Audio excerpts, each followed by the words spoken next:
Algo está devorando a los soldados rusos antes de que lleguen al frente. 9 de cada 10 mueren sin ver al enemigo, sin apretar el gatillo antes de que la batalla siquiera comience. Así es como es esta guerra. Nos están superando como locos.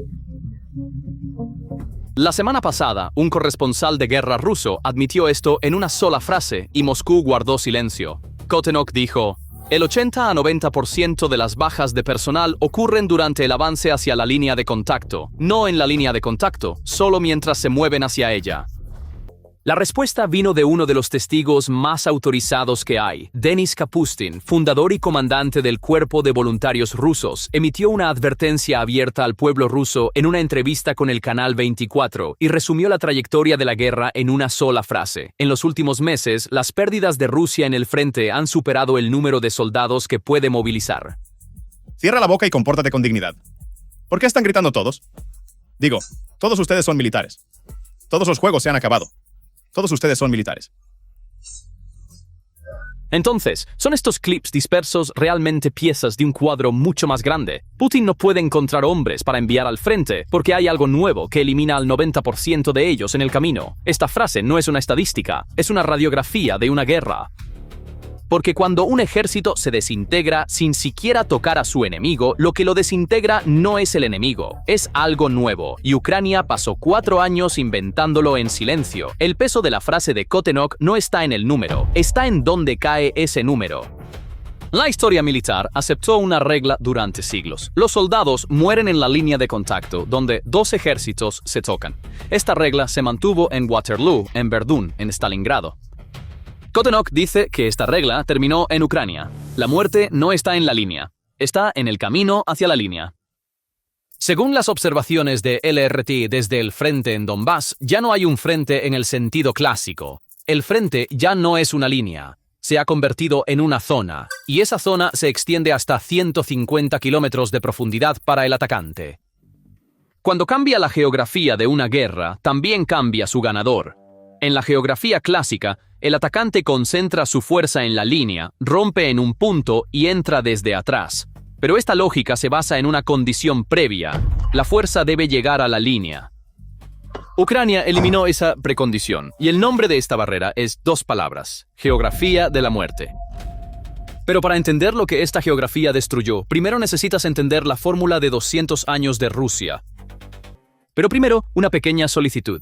Análisis independiente de primera línea y geoestratégico como este ha sido suprimido últimamente por el algoritmo, y el video no llega a muchas de las personas que estarían interesadas. Suscribirse, dar me gusta al video y dejar incluso una sola palabra en los comentarios nos ayuda directamente a romper esa supresión. Solo toma unos segundos.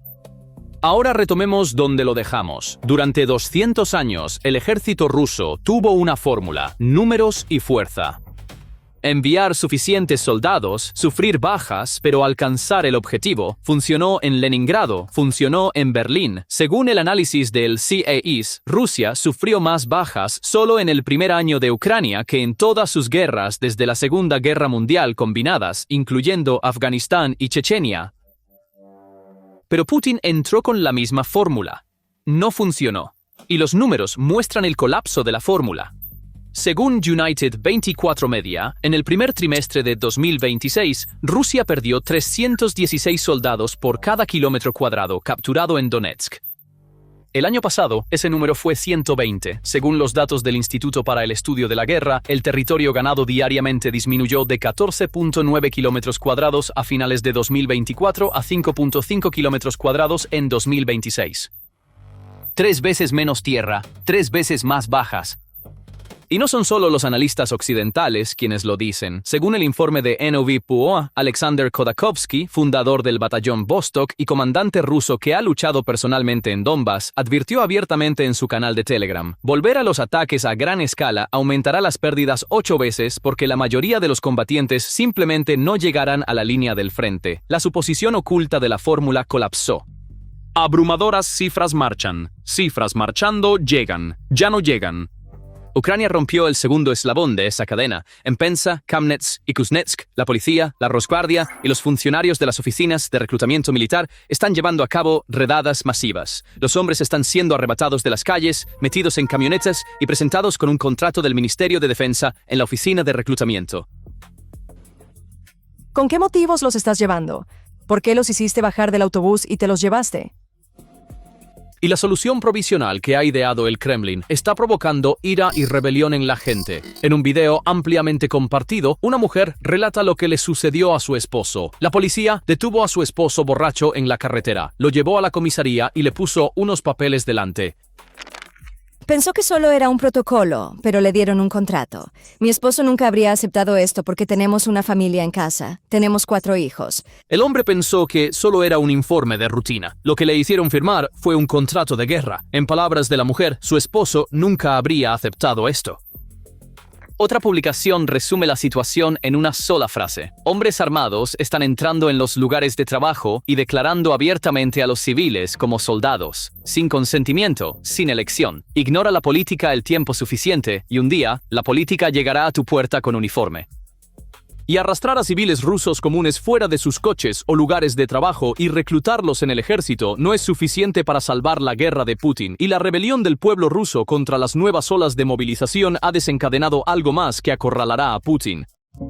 Las voces más leales a Putin se han vuelto en su contra. Durante 4 años, el arma más poderosa del Kremlin no fueron los misiles, fueron los blogueros militares escribiendo victorias desde el frente. Llevaron la narrativa de que Rusia es invencible a millones de seguidores. Celebraron cada ganancia, ocultaron cada pérdida. Ahora, esos mismos canales están escribiendo desastre. Esas mismas voces están diciendo, no podemos ganar, y no lo susurran, lo dicen abiertamente, públicamente frente a millones de seguidores. Libar, el canal militar más grande de Telegram de Rusia, con millones de seguidores, admitió abiertamente la retirada en Zaporizhia el 19 de abril. Ucrania está presionando con superioridad de drones, y las ganancias que tomamos con sangre durante años se están desvaneciendo. Esta frase no provino de un periódico de oposición, provino de la voz no oficial del Kremlin.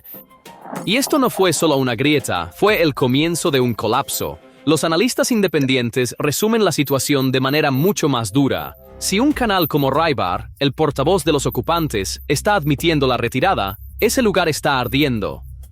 La retirada no es una maniobra, es una huida de la realidad. El Kremlin intentará cerrar esta grieta, pero es demasiado tarde. Las confesiones que vienen del frente de Zaporizhia han comenzado a pudrir la propaganda de Rusia desde adentro. Otras voces comenzaron a fluir a través de la grieta que Rybar abrió. Yevgeny Golman, otro popular bloguero CEA, explotó en una grabación de video, casi histérico. Estamos tratando de ponernos al día como tortugas, pero nos están superando como guepardos. Tenemos problemas hasta el cuello. Las palabras que venían de alguien que había apoyado la política de guerra del Kremlin con el mayor volumen durante años ya no olían a victoria, olían a desesperación. Hay 2 canales para obtener información real sobre la guerra en Rusia. El primero es el medio oficial del Kremlin, la televisión estatal TASS, RIA Novosti. Estos dicen lo que el Kremlin quiere que digan. El segundo son blogueros militares escribiendo desde el frente, canales de Telegram, millones de seguidores, fuentes alimentadas directamente desde dentro del ejército.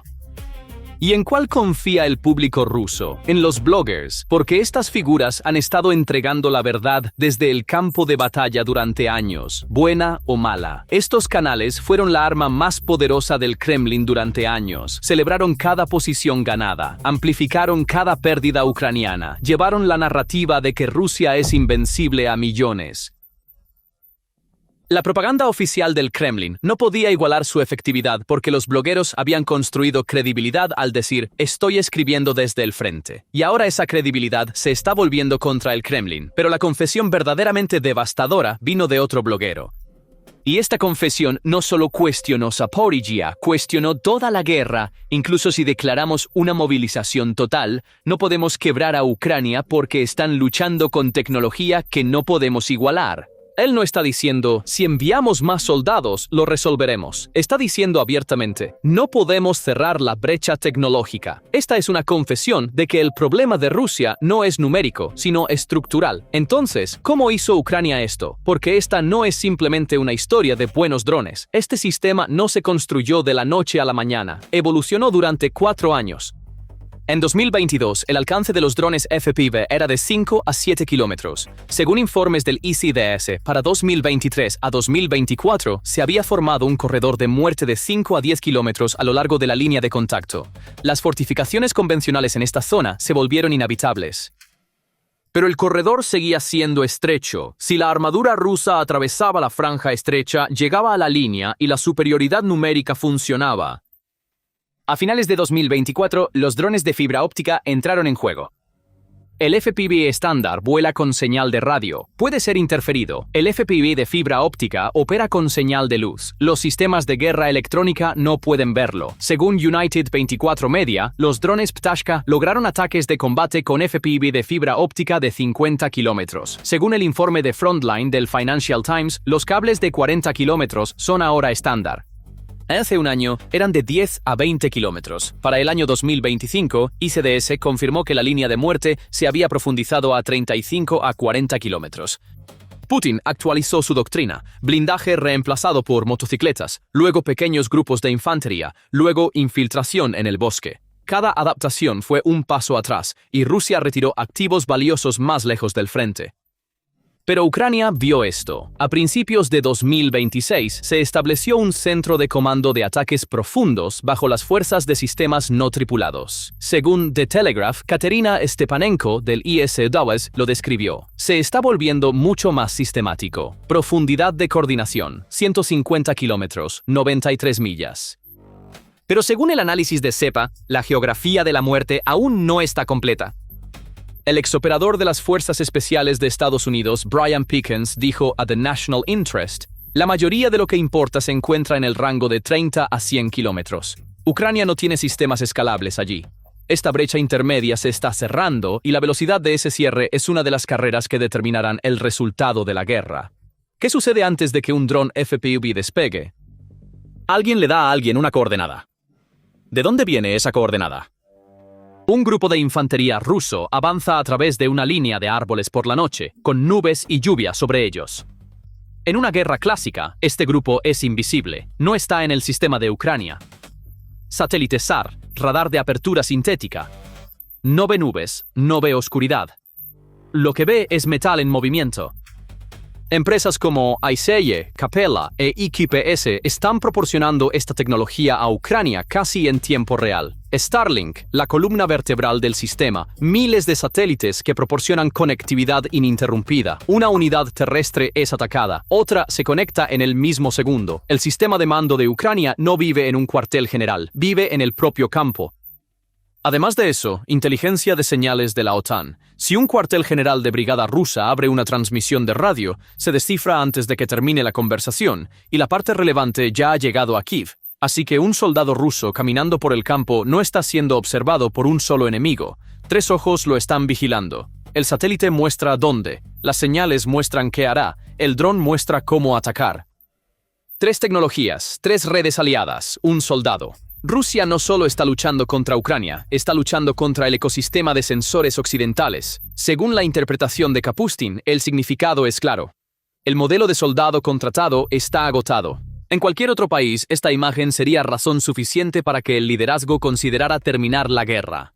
Putin, sin embargo, cree que todo se puede arreglar mientras la guerra continúe, lo que deja exactamente una solución y todos saben cuál es. Si la gente no va a la guerra por dinero, será movilizada. Por eso, en palabras de Kapustin, la sociedad rusa vive ahora con la expectativa de una catástrofe inminente. Una nueva ola de movilización total, que también afectará a las grandes ciudades, está a la puerta.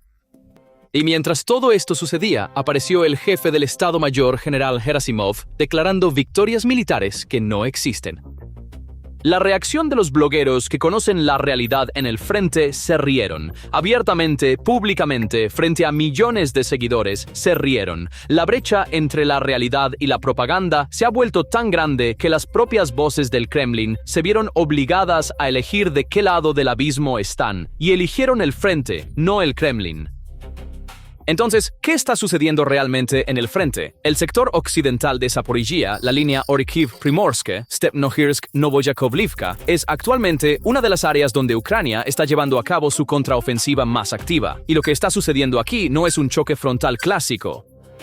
Ucrania está aplicando una estrategia completamente diferente, y esta estrategia está dejando toda la doctrina de guerra de Rusia indefensa. No está atacando con grandes formaciones blindadas. En cambio, está sondeando puntos débiles en la línea rusa con drones FPV y pequeños grupos de infantería. Presiona un sector. Rusia desplaza fuerzas allí. Luego ataca otro sector. Cada intervención adelgaza un poco más la línea rusa. Cada cambio de fuerzas crea un nuevo hueco y Ucrania explota sistemáticamente esos huecos. Piensa en esto. Rusia tomó esta línea durante años con grandes pérdidas, sacrificando miles de soldados, tanque por tanque, trinchera por trinchera. Se derramó sangre por cada metro de terreno. Ahora Ucrania está recuperando la misma línea sin usar grandes fuerzas, con drones y pequeños grupos tácticos. Las ganancias de Rusia, que tomaron meses, se están desvaneciendo en días, y Rusia no puede responder porque cada intento de respuesta resulta en nuevas pérdidas de drones. Los resultados de esta estrategia son concretos y confirmados por fuentes independientes. Según los mapas de ISW y Deep State, aproximadamente 480 kilómetros cuadrados fueron recuperados en el sur entre marzo y abril de 2026. 12 asentamientos quedaron bajo control ucraniano, 8 en Dnipropetrovsk, 4 en el Oblast de Zaporizhia. Este es uno de los avances ucranianos más rápidos registrados desde 2023. Los detalles. En Stepnohirsk, las fuerzas ucranianas están llevando a cabo operaciones de limpieza. Más de 20 vehículos blindados rusos, tanques, vehículos de combate de infantería y equipos de guerra electrónica fueron destruidos. Cerca de Primorsk, las fuerzas ucranianas avanzaron y repelieron intentos de infiltración rusos. Alrededor de Novoyakovlivka, las líneas rusas se están debilitando, en palabras del propio Rybar. Las fuerzas rusas están lanzando ataques limitados hacia Juliápol en respuesta, pero principalmente con pequeños grupos de infantería e intentos de infiltración. No pueden lograr un progreso significativo, y cada intento fallido significa más pérdidas, más desperdicio de municiones y más colapso de la moral. Y aquí emerge la dimensión estratégica. El oeste de Zaporizhia no es solo terreno. Esta área protege corredores logísticos, la profundidad de la artillería y, lo más crítico, las rutas de acceso a Crimea. Incluso perder unos pocos kilómetros aquí comienza una onda en toda la estructura de defensa del sur, y esa onda se siente hasta Crimea. Rybar dijo esto con sus propias palabras. Incluso si perdemos solo unos pocos kilómetros, toda la línea comienza a sentirse desequilibrada. Entonces, ¿qué hay detrás de esta fluctuación? El colapso en Zaporizhia no tiene una sola causa.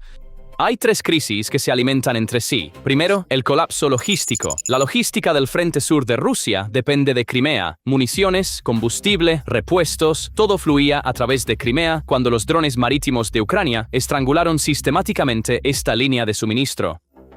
La mayoría de la flota del Mar Negro fue destruida o quedó atrapada en el puerto. Se perdieron docenas de barcos, desde el buque insignia Moskva hasta los buques de apoyo. Los envíos a Crimea se volvieron difíciles. El puente de Kerch está bajo amenaza constante, y cada ataque detiene el flujo de suministros durante horas o incluso días. Y este estrangulamiento logístico se reflejó directamente en el frente. Los proyectiles de artillería disminuyeron, los vehículos blindados no pudieron ser reemplazados incluso cuando estaban dañados, los refuerzos llegaban tarde. La línea del frente de un ejército es tan fuerte como la línea de suministro detrás de ella, y la línea de suministro de Rusia en el sur se está rompiendo. Los blogueros lo resumen. Cuando la logística colapsa en el fondo, ya no puedes mantener el frente. Segundo, superioridad de drones. Los operadores de drones FPV de Ucrania han establecido una clara dominancia en el frente sur. Como dijo el propio Rybar, Ucrania avanza con presión de drones y no podemos responder. Piensa en esto desde la perspectiva de un soldado ruso por un momento. Estás en una trinchera. Los drones están constantemente circulando sobre tu cabeza. Si te mueves, te ven. Si te quedas quieto, te golpean. Si te mueves de noche, las cámaras térmicas te encuentran. El reabastecimiento de municiones no llega porque los convoyes de suministro también están siendo atacados por drones, y cada día llegan nuevos drones del otro lado, más inteligentes, más letales. Mantener una posición en este entorno se vuelve psicológicamente imposible. Los soldados se sienten rodeados por todos lados porque están rodeados desde el cielo. Y Ucrania no está usando esta superioridad solo para observación, la está usando para un asalto directo.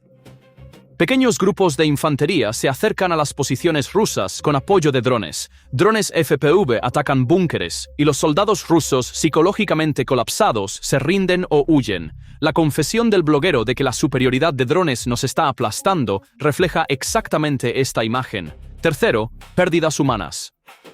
Las unidades de Rusia en Zaporizhia han mantenido la misma línea durante años, pero no hay rotación de personal, no llegan refuerzos y no se están reemplazando las pérdidas.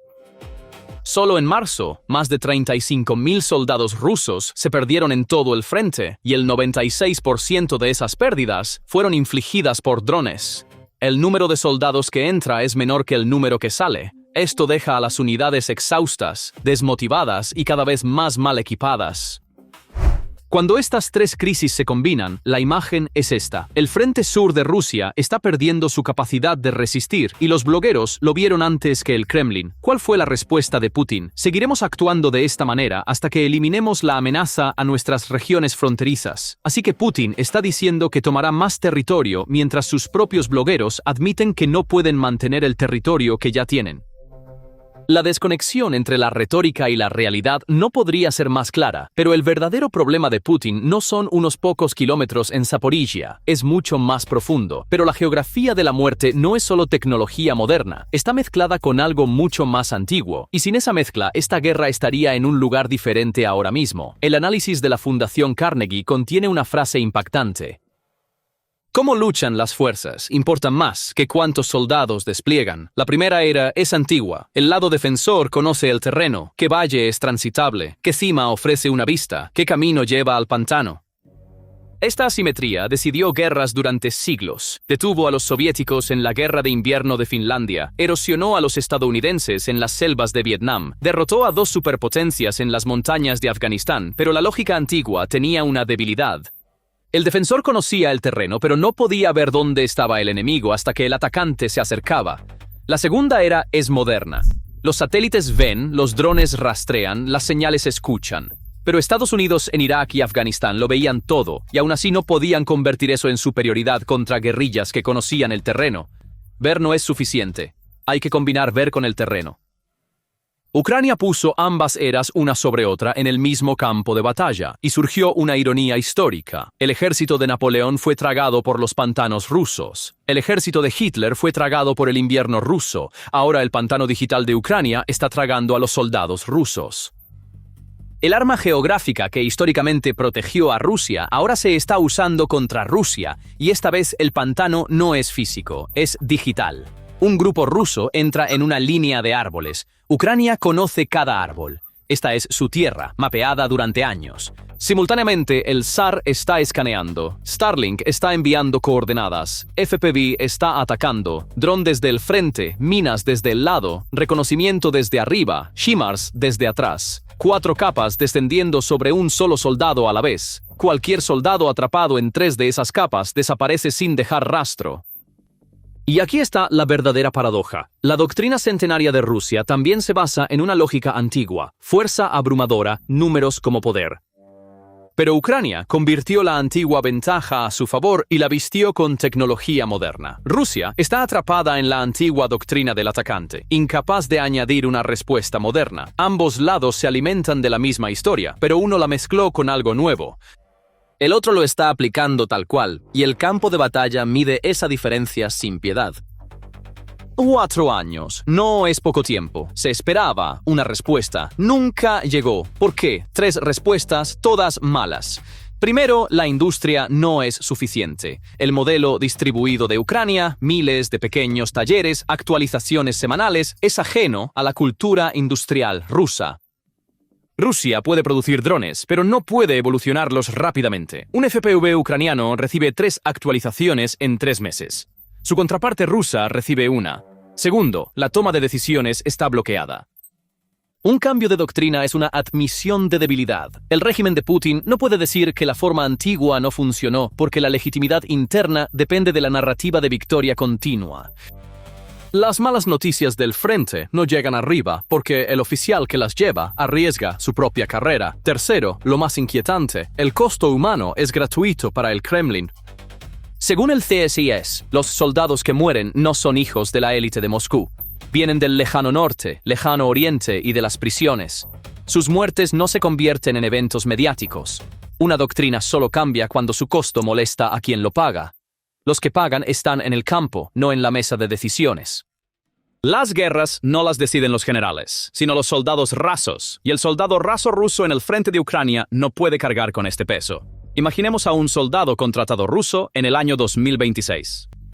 No es de los distritos ricos de Moscú, es de Buriatia, Tuvá, Dagestán, la Siberia rural. Su razón principal para firmar no es el patriotismo, es el dinero, pagar una deuda, comprar una casa, financiar la educación de un hijo. Después de firmar, comienza el entrenamiento. Duración, 1 mes, a veces menos. En ese mes no adquiere ninguna de las habilidades que la geografía de la muerte exige. El arma en sus manos, cada vez más modelos AKM y AK-74 de la década de 1960. La única misión dada a este soldado es caminar hacia la línea, y nadie le dice que esa línea se ha convertido en una geografía de muerte. En la entrevista de ISW con un prisionero de guerra ruso, la escena es inolvidable. Los hombres están perdiendo la cabeza y disparándose a sí mismos.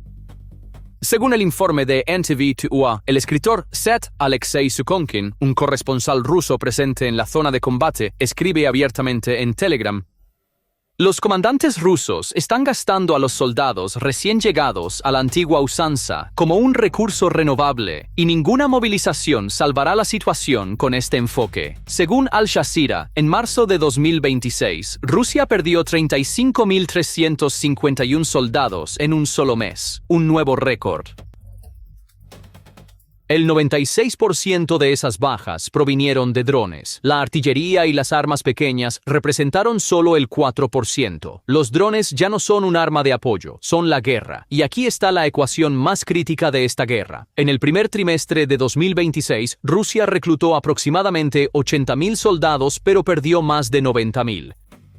Como confirmó Al Jazeera, por primera vez en la historia, la tasa de pérdidas ha superado la tasa de reclutamiento. Según United 24 Media, los números de deserción se acercaron a 70.000 en 2025. El régimen utiliza a sus soldados no como un recurso, sino como combustible. Un recurso es valorado, protegido, entrenado, equipado. El combustible se quema, se enciende una vez, se agota, se reemplaza, y el fondo del tanque de combustible se está volviendo visible porque los reemplazos ya no están al día. La crítica más peligrosa para un régimen no viene de afuera, viene desde adentro. Kotenok dijo, el 90% muere antes de llegar al frente. Khodakovsky dijo, los ataques a gran escala aumentarán las pérdidas 8 veces. Sukonkin dijo, los soldados se están gastando como un recurso renovable. 3 nombres, 3 experiencias diferentes en el frente. Una conclusión. Esta guerra no se puede ganar en su forma actual. Y ninguno de ellos es antiguerra. Todos quieren que Rusia gane, pero dicen que la estrategia del régimen se ha derrumbado. Según NIV2A, en las últimas 2 semanas, docenas de blogueros militares rusos han desatado críticas, incluidos canales con millones de suscriptores como Rybar. Están escribiendo que la ofensiva ha llegado a un callejón sin salida, que el mando está ocultando las pérdidas reales, que la movilización es inútil en las condiciones actuales. ¿Y cuál fue la respuesta del Kremlin? El bloguero vinculado al Kremlin, Ilya Remezlo, describió la guerra como desesperada y a Putin como un presidente ilegítimo y criminal de guerra en marzo de 2026. La noche siguiente, fue ingresado en el Hospital Psiquiátrico número 3 en San Petersburgo, el mismo hospital asociado con la psiquiatría punitiva de la era soviética. La erosión de la legitimidad comienza lentamente, luego se acelera, y esa aceleración ahora es visible. 2 relojes invisibles están corriendo en esta guerra. El reloj de Rusia es el reloj de la erosión, lento, irreversible. Cada mes, soldados perdidos, deserciones en aumento, el cráter demográfico profundizándose, voces internas multiplicándose. La erosión en algún momento se convierte en un colapso catastrófico. ¿Qué semana? ¿Qué evento? Desconocido, pero llegará. El reloj de Ucrania es el reloj de los recursos. Rápido, visible, tasa de producción de drones, apoyo de Starlink, grupo de ingenieros, flujo de inteligencia aliada. Cada parte es medible, y lo que es medible es atacable. ¿Qué reloj se detiene primero? Kotenok hizo una frase: el 90% muere antes de llegar al frente. Esa frase parecía una estadística, pero debajo de ella yacía el colapso de una doctrina de 200 años, el surgimiento de una geografía de muerte, voces de revuelta desde dentro de un ejército y dos relojes que avanzan, y ningún reloj avanza para siempre. La crítica no se quedó confinada a las redes sociales, se extendió a las instituciones estatales oficiales y a los consejos regionales. Grigori Yeremeyev, un diputado de 69 años de la Duma de Samara, tomó la palabra con rara valentía y dijo: Somos conjuntamente responsables con Putin por el fracaso de la operación militar especial. Él no quiere detener la agresión porque no quiere pasar a la historia como un presidente derrotado. El micrófono de Yeremeyev fue cortado en segundos, pero esas palabras ya habían sido grabadas, rompiendo el silencio en la sala. De hecho, las raíces de estos audaces estallidos son mucho más profundas y son de naturaleza estructural. La chispa de este valor se encendió hace meses en San Petersburgo, la ciudad natal de Putin, en el consejo de la ciudad de Smolninskoye. Este consejo local fue más allá de la mera crítica política para romper el mayor tabú de Rusia. Al presentar una petición oficial a la Duma estatal, exigieron que Putin fuera destituido del cargo por cargos de traición debido a la guerra en Ucrania. Además, estos miembros del Consejo no recurrieron a consignas emocionales al hacerlo. Presentaron 4 argumentos fundamentales basados en la propia constitución del régimen. Estos argumentos fueron la destrucción del ejército, una catástrofe demográfica, el colapso económico y la derrota estratégica. Sabían que la Duma no llevaría a Putin a juicio. Su objetivo era encender una antorcha en la oscuridad, y lo lograron. La crítica de políticos y funcionarios locales es peligrosa para el sistema. Sin embargo, una confesión que viene desde lo más alto del ejército revela que los pilares fundamentales del sistema están resquebrajándose.